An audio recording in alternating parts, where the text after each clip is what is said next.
Hello aspirants, I welcome you all to daily newspaper analysis of Shankar IAS Academy. Today's date is 7th of March 2025. Now before getting into the article discussion, I have an important announcement for you. It is regarding Shankar IAS Academy's pre-fit test batch. It is starting on 10th of March 2025. So you can scan this QR and register for the particular test series and test your preparedness for UPSC Prelims 2025. Now let us look into the list of articles that we are going to discuss today. In this first article, we'll be discussing about INSV Tharani and we'll be seeing the features of the particular boat. And in the second article, we'll be discussing about a new AI that has been launched by our government. In the third article, we'll be discussing about on-goal cow. Fourth article will be discussing about USAID and what are all the sectors they are helping India when it comes to bilateral ties between India and US. So we'll be seeing all the articles from the prelims perspective. Without any delay, let us get into the article discussion. Now look at this article. The title reads, Navy's INSV Tharani sets off with its 2 women officers to Cape Town. So here you have to note 2 important things from the prelims perspective. Firstly, INSV Tharani, what is this features of the vessel, and the second important thing is under what mission these 2 women officers are off to Cape Town. So we shall see both of them from the prelims perspective. Before that, we shall start with INSV's vessel specification. See here you can see the entire diagram of the particular vessel. And here I have given the special features. Firstly, it is constructed by Aquarius Shipyard Private Limited from Goa, and it has 56 feet length and it is suitable for even ocean voyage.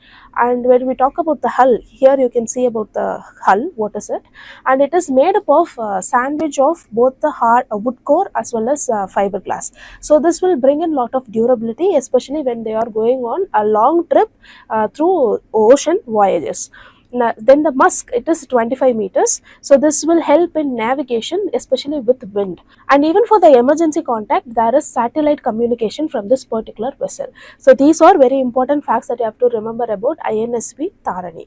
And this particular mission, it is named as Navika Sahar Parikrama 2. The objective of this particular mission is to circumnavigate the globe, and the purpose is to showcase women naval officers' skills. So it started on 2nd October 2024 in Goa, and there are certain planned ports. So here in this map you can see how the actual plan works.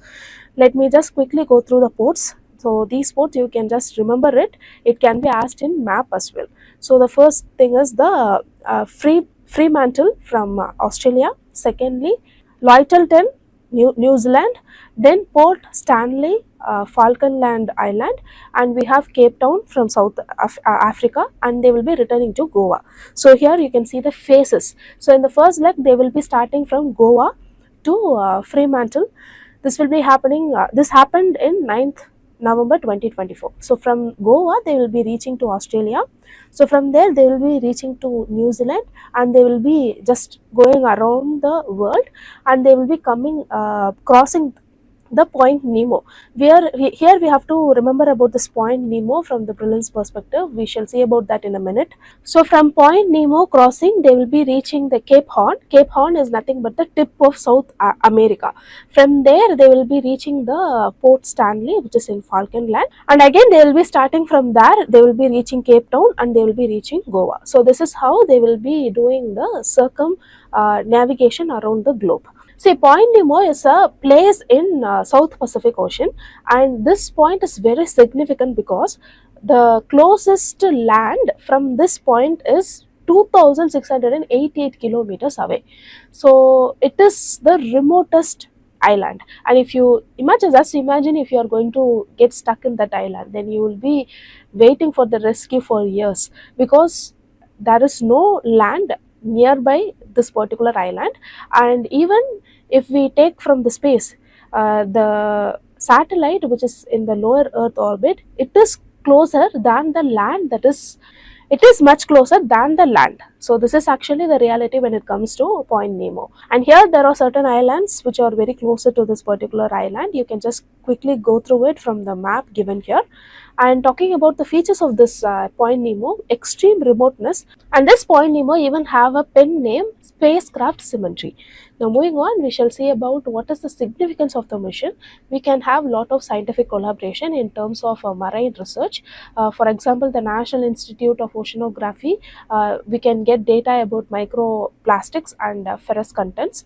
And the second important thing is we can have collaboration when it comes to wildlife studies. And for that, we have Wildlife Institution of India, they will be collaborating. And then food research, Defense Food Research Laboratory, they will be helping the particular mission by providing pre-cooked Indian meals. So by testing all this, we are not only testing the global circumnavigation, but also the reliability and sustainability of our defense sector. Now the other important significance include, firstly, women empowerment.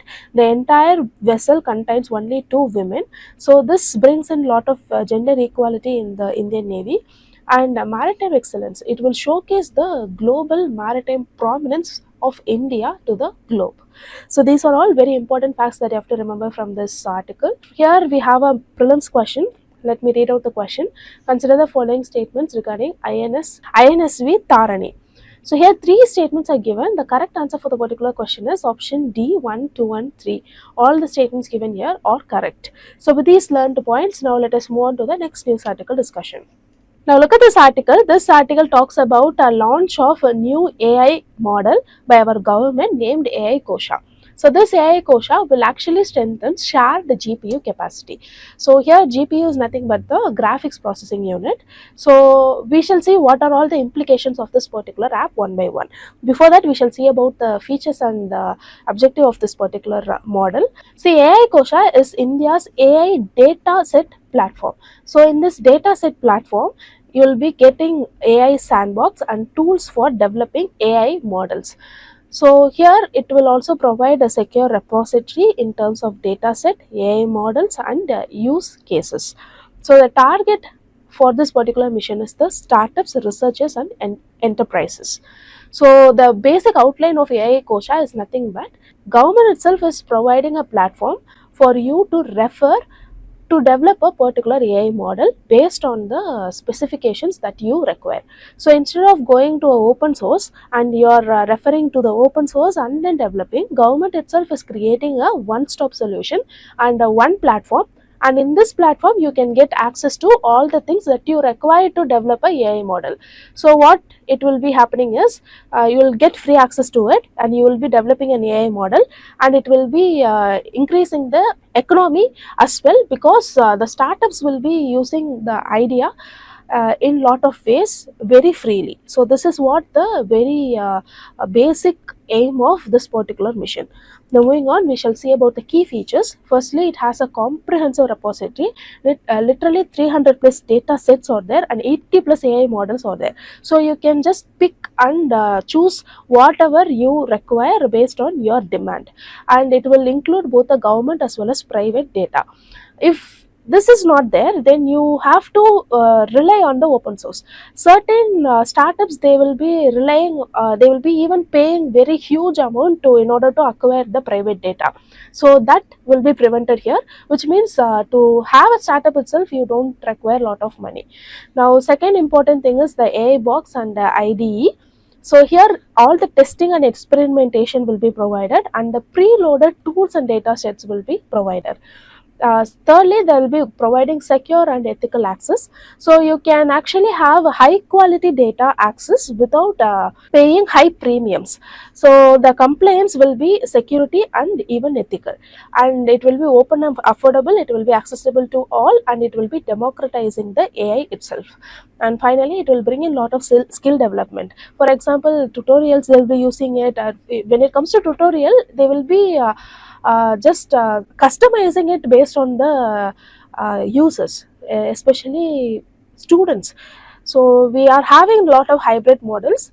So even when the classroom model is not working, people they can go to the AI models and they can get themselves customized, and they can easily see videos that has been taught in classrooms. Then any guides and trainings for them. Skill development is there, and finally AI talent development is also there, and it will bring in a lot of startups with advanced AI models. So these are all the key features of AI Kosha. Now the significance is also it will boost AI innovation in the economy. It will support Atmanirbhar Bharat, which is self-reliance. Then it will enhance AI research and development, and it will empower governance as well as policies. So ultimately, when you're providing something to help them to develop a model, so it will ultimately have an impact on governance as well as policy as well in the long term. So these are all certain significance of AI Kosha. Now here I have given certain key India AI initiatives. Everything is very important. You can just Google it and you can just go through it. And here the only one important thing is this I got AI. So this is actually an AI which is also known as Karma Yogi. So it is a personalized learning app for civil servants. So this is very important AI initiative that you have to remember. You can use it in mains as well. With this, I have a prelims question for you. Let me read out the question. What does the term kosha signify which is in the news recently? So here the correct answer for the particular question is option B, a repository or collection of data sets and models. So with these learned points, now let us move on to the next news article discussion. Now look at this article. The title of the article reads World's Costliest Cow Booming in Brazil but Dwindling in India. So the title itself hints that the Indian native cattle, it is actually brought with highest price in Brazil and it is booming there, but in India it is not conserved properly.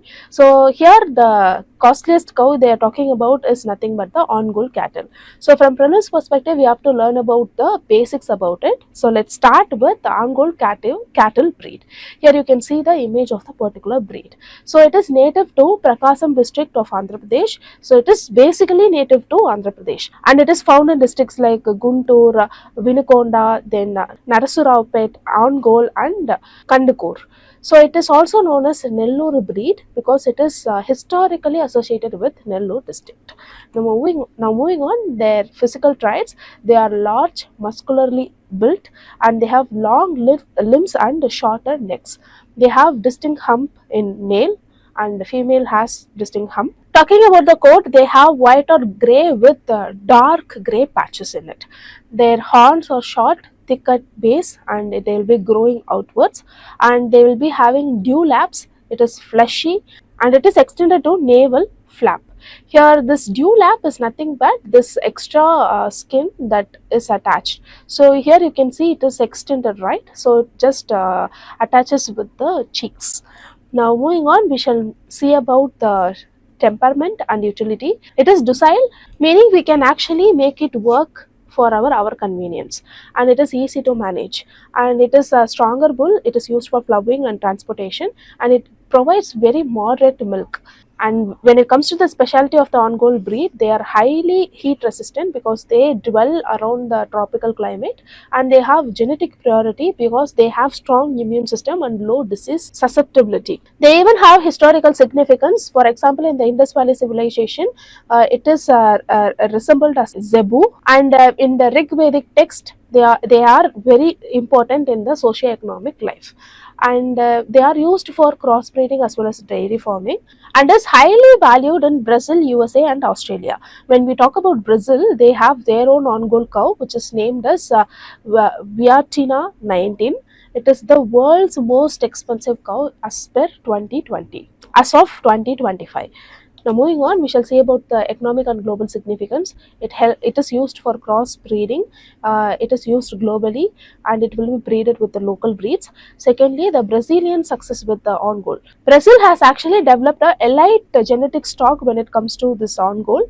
And in Brazil, Nellore cattle actually dominates the beef industry. And there is high demand for breeding and agriculture for the Ongole cow, and the Ongole bulls are sold at record-breaking prices. So far we saw about the basics about the Ongole cow, then we saw about the significance, then we saw about the global significance. Now I have a prelims question for you. With what makes the Ongole breed highly valued in tropical regions? The correct answer for the question is high heat resistant. So with these learned points, now let us move on to the next news article discussion. Now look at this article. This article talks about USAID. USAID can be expanded as United States Agency for International Development. Now this particular USAID was established in 1961 by President John F. Kennedy. So the main purpose of this particular mission is to bring in global economic growth, public health, and focusing on the humanitarian aid. So it is like a department in USA, and it will help developing countries and even the developed countries whenever they need assistance. So currently USA, they have thinking about bringing lot of revisions in this USAID and the funds offered through this USAID. And when we talk about certain Indian projects here, lot of Indian projects has been mentioned by the article, which will be hampered. The fund flow for the missions will be hampered in the future. So this is what the article entirely talks about. So from the prelims perspective, let us revise about the USAID. Now talking about the key areas where they fund for India, nearly since 2001, $2.8 billion has been given in energy, waste and sanitation, business and entrepreneurship, and environment, education, government and civil society, health and population. Here I have mentioned all the important schemes and how much amount of fund has been issued. It is just data. There is nothing more to explain here. You can quickly go through it. And also here also there are certain business and tech projects and how much amount of money has been provided. Now moving on, we shall say about how significant the scheme is. See, it has brought in lot of immunization support, a lot of maternal health awareness, as well as it has brought in assistance when it comes to long-term diseases or acute diseases like HIV, AIDS and TB. So it helped in health sector. Secondly, for the renewable energy and for clean air as well as conservation, they have provided fund to develop models. Then for women and development, especially in entrepreneurship, they have provided a larger share, and for skill development, they have given their share. For technology, they have invested in 5G research as well as digital connection when it comes to ORAN. ORAN can be expanded as Open Radio Access Network. So priorly what happened is, if there is a particular company, telecom company, for example, you can take Geo. If Geo is there, they have to buy all the supply items like antenna and software and even the networking accessories. But currently, all the companies that has been established already, they follow a similar standard.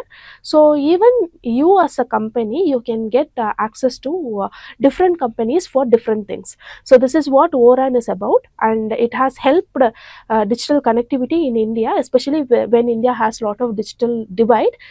They have invested in ORAN as well. Now the final important thing is Indo-Pacific strategy. They have helped in defense as well as and even the economic and security ties. However, currently this funding will be hampered because US is facing a lot of debts. So this will have a lot of challenges as well as concern. The first important thing is fund uncertainty. So US policy and budget cuts will impact not only India but also the developing countries around the world. Secondly, the geopolitical influence, it will hinder the India and the US relationship when it comes to trade as well as geopolitics, and we'll be having dependency issue. This is actually an advantage because India currently they have to work higher and harder to achieve this self-sufficiency in key sectors. Now I have a prelims practice question for you. What is the USAID funded project SAREP focuses on? Here the correct answer for the question is option A, clean and affordable energy. Now, even before concluding, I have an important thing to share. So far we saw about 4 different articles. Among them, 3 important articles like the USAID and the AI model and the INSB Tarani. So for all the 3 articles, we have a link from the print media of our Shankar IAS Parliament. So you can click the link provided in the description and you can go through the additional points and have a holistic coverage. So with this, we came to the end of the news article discussion. If you like the video, hit like, do comment, and don't forget to subscribe to Shankar IAS Academy YouTube channel. Now, thank you so much for listening.